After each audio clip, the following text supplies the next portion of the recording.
एक गुरु का शिष्य बहुत बातूनी होता था। वह हर समय बात करता था, सारा दिन इधर उधर बात करता रहता था।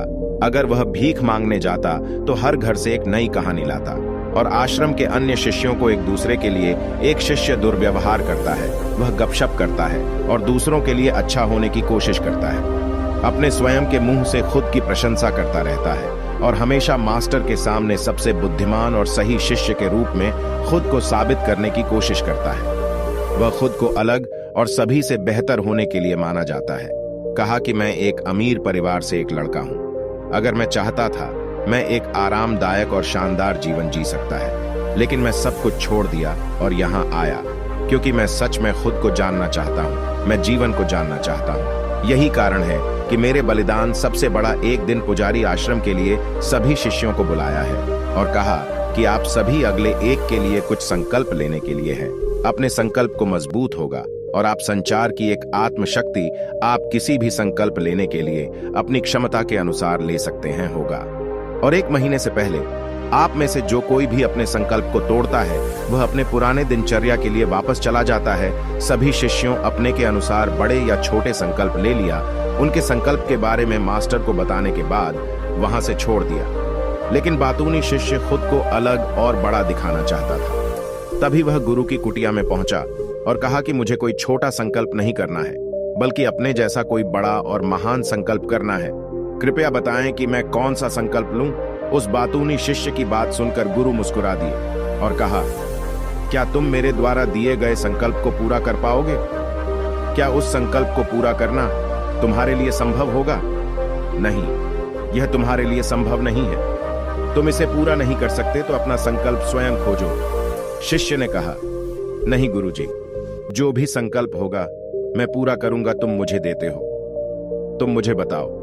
कृपया शिक्षक ने कहा, ठीक है, फिर तुम अगले महीने चुप रहोगे, तुम्हारे मुंह से एक शब्द भी नहीं निकलेगा, वह आपका संकल्प है। शिष्य ने कहा, गुरुजी, क्या यह संकल्प है? यह बहुत आसान है, केवल 1 महीने के लिए चुप रहना है। मुझे एक बड़ा संकल्प दें जो मेरे श्रेय के योग्य है, जिसे पूरा करने में मुझे परेशानी हो रही है।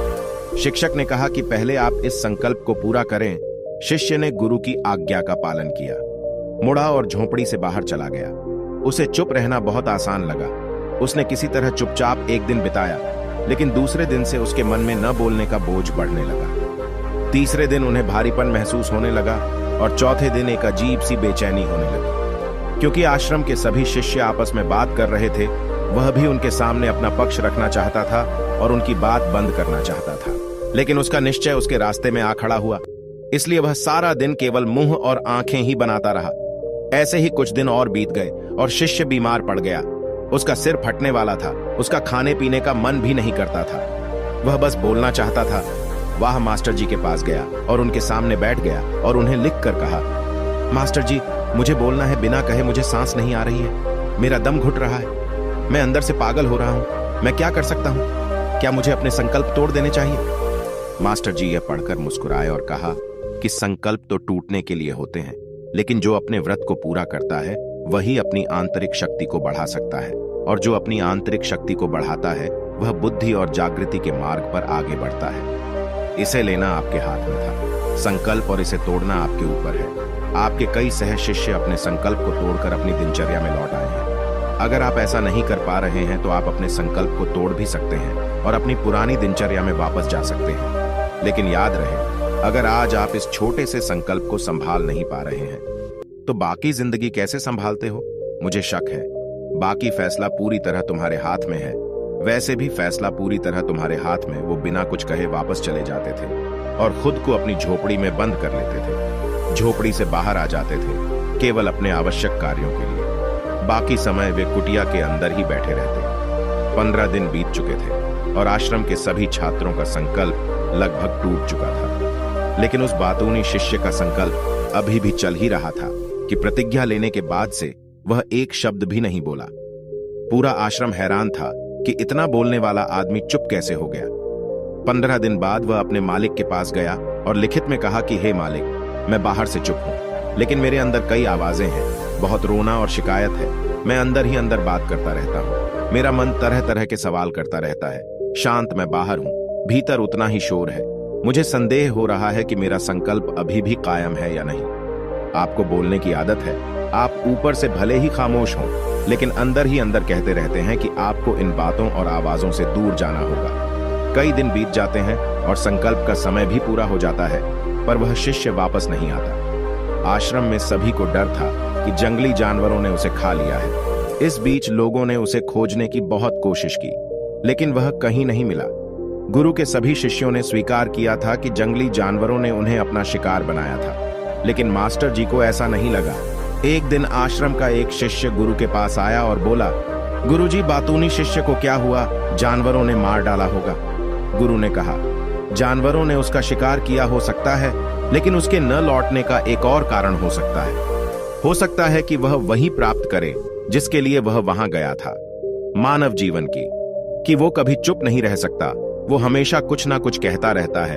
हमारा आधे से ज्यादा दुख हमारे अकेले बोलने से होता है। ज्यादातर परिवारों के झगड़े की वजह हमारी बेवजह की बातें होती हैं। हम में से कोई भी चुप नहीं रहना चाहता। हम सिर्फ सामने वालों से कहना चाहते हैं जो कुछ भी हमारे मन में है। हम उसे समझाना चाहते हैं कि आप गलत हैं और मैं सही कहां तक उचित है, क्योंकि दूसरा भी वही कर रहा है और इस तरह सब एक दूसरे का सड़ा गला सामान ले रहे हैं। तो समय के साथ साथ उन्हीं बातों की परतें गिनते रहते हैं और एक दूसरे को सुनाते रहते हैं। इस तरह सुनने सुनाने का यह काम जीवन भर चलता रहता है। अज्ञानता में हम अपना समय, अपना जीवन, अपनी समझ और सबसे महत्वपूर्ण वह अनमोल क्षण खो देते हैं जिसे जिया जा सकता है, जिसका अनुभव किया जा सकता है, जिसमें आनंद पाया जा सकता है। लेकिन बदले में हमें क्या मिलता है? कुछ भी नहीं। सब व्यर्थ जाता है।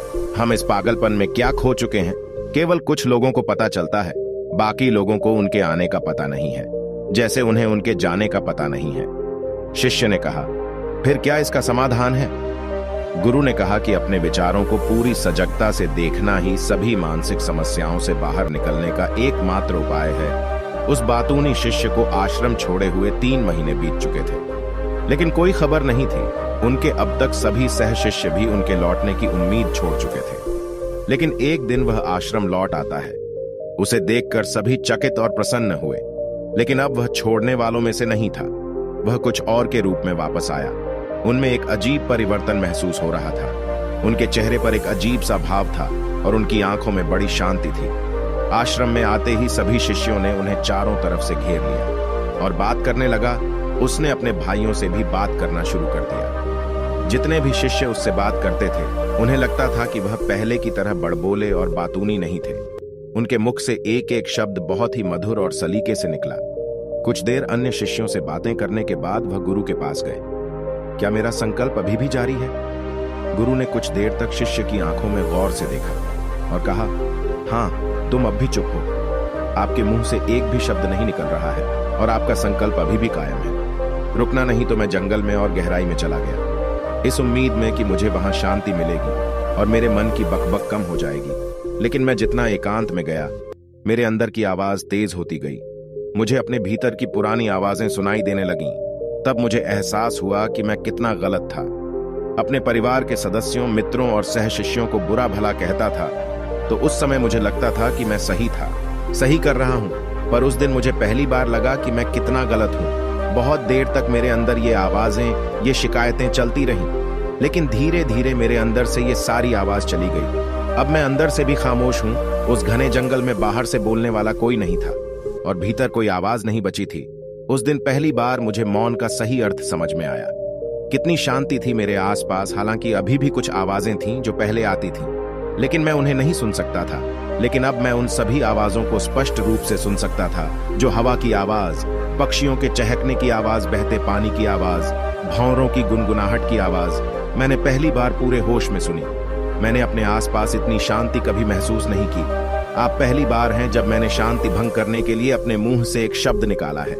मैं चिल्लाया हूं, हे भगवान, ये किस प्रकार की शांति है? सब कुछ इतना शांत क्यों है? क्या हुआ? लेकिन मेरे चिल्लाने पर भी की शांति भंग नहीं हुई। सब कुछ वैसा ही है जैसा बाहर पहले भी सन्नाटा था और अंदर भी। हे मालिक, मैंने अपने गुरु भाइयों से बात की, मैंने आपसे बात की। मैं बोल रहा हूं, मैं चल रहा हूं, मैं सब कुछ देख रहा हूं, लेकिन मैं अंदर से बिल्कुल अकेला हूं। मैं चुप हूं, भीड़ में भी हूं।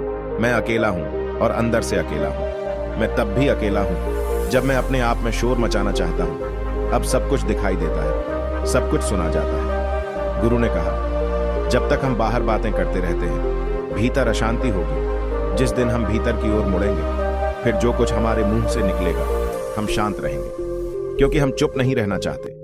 हम जरूरत से ज्यादा बात करते हैं। हम दूसरे व्यक्ति की बात नहीं सुनना चाहते हैं, बल्कि चाहते हैं कि वह बात करना बंद कर दे। हम उसे बताना चाहते हैं कि मैं कौन हूं, उसे अपनी सारी क्षमता दिखाना चाहते हैं। बस यही हमारे जीवन का उद्देश्य है। दूसरे समझना नहीं चाहते, उन्होंने कभी चुप रहना नहीं सीखा, क्योंकि खामोश रहने से ही वो खुद को छोटा महसूस करते हैं। दुनिया के सारे युद्धों की वजह हमारी ही बोलती है, इसलिए हमें उतना ही बोलना चाहिए जितना जरूरी हो, क्योंकि बेकार की बातें करने से ऊर्जा बर्बाद होती है और बोलने से हम कभी अंदर की ओर नहीं मुड़ते, क्योंकि वो हमें बाहर की ओर खींचती रहती है। और क्या इस दुनिया को छोड़कर बाहर है, लेकिन अगर हम अपने भीतर की दुनिया की ओर मुड़ना चाहते हैं तो इस मुंह को बंद रखना चाहिए। इसलिए जो ज्ञान प्राप्त हुए वे सभी एकांत की ओर भागे, ताकि उन्हें ज्यादा न बोलना पड़े, न ज्यादा सुनना पड़े। वे अकेले रहें और शांत रहें, ताकि वे आसानी से भीतर की यात्रा कर सकें। लेकिन कोई चाहे तो इस दुनिया में रहकर भी एकांत में रह सकता है, शांत रह सकते हैं, लेकिन इसके लिए उन्होंने अपनी ऊर्जा बचाई होगी, जिसे वे अब तक व्यर्थ की बातों में बर्बाद कर रहे थे। दोस्तों, इस कहानी की सीख यह है कि व्यर्थ बोलने से आपकी ऊर्जा नष्ट होती है, हमें बाहर की ओर झुकाए रखता है, और जो अपने भीतर यात्रा करना चाहते हैं उन्हें अपना मुंह बंद रखना चाहिए। मुझे आशा है कि आपको यह कहानी पसंद आएगी है। आशा है कि आपको यह वीडियो पसंद आया होगा। वीडियो को लाइक करें और चैनल को सब्सक्राइब करना न भूलें।